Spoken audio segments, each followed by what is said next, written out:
Hello, in this video, we're going to give you some exciting new updates on Google Meet with our new Google Enterprise. So you have some additional features, and I'm going to have a couple of student accounts join so I can show you what those look like. So Nick, you can go ahead and join in. If you're just looking here at your normal Google Meet, again, you'll want to make sure that you either create your Google Meet with a nickname, or if you create your Google Meet through It's Learning, immediately making sure that you turn off quick access, so then you admit each person into the room.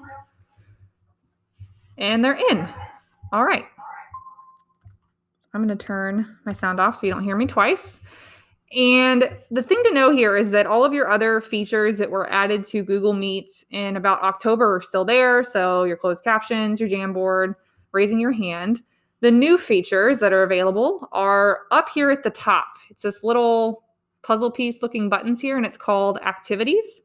So if I click that, here's where I have some exciting new options. And you can also get to those options if you open up just the participants list. It shows up here on the side and also with the chat.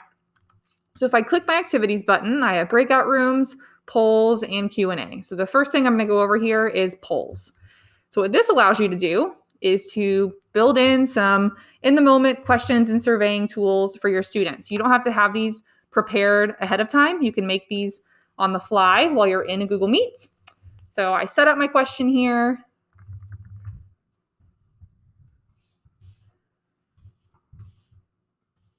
You can add up to 10 answer options. And whenever I'm finished editing that, I can click save. So if I wanted to go through and type up a bunch of these, I could. You can add more than one question. Whenever I'm ready to go, I'll click launch. And that makes this active for my students to answer the question. You have the ability to show the results. You can toggle that on and off as they're answering. So I'm going to launch this. And it shows a little live icon here. And then what we're seeing on the student accounts is they will see a little green button up here that will also show that the poll is live. All right, so as we're seeing, we have a split vote here that it's going to snow.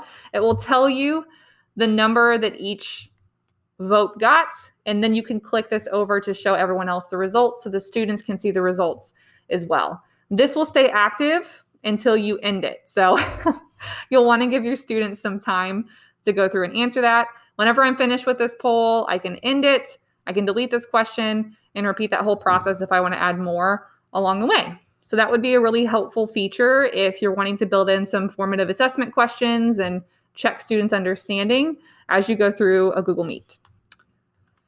So that is polls.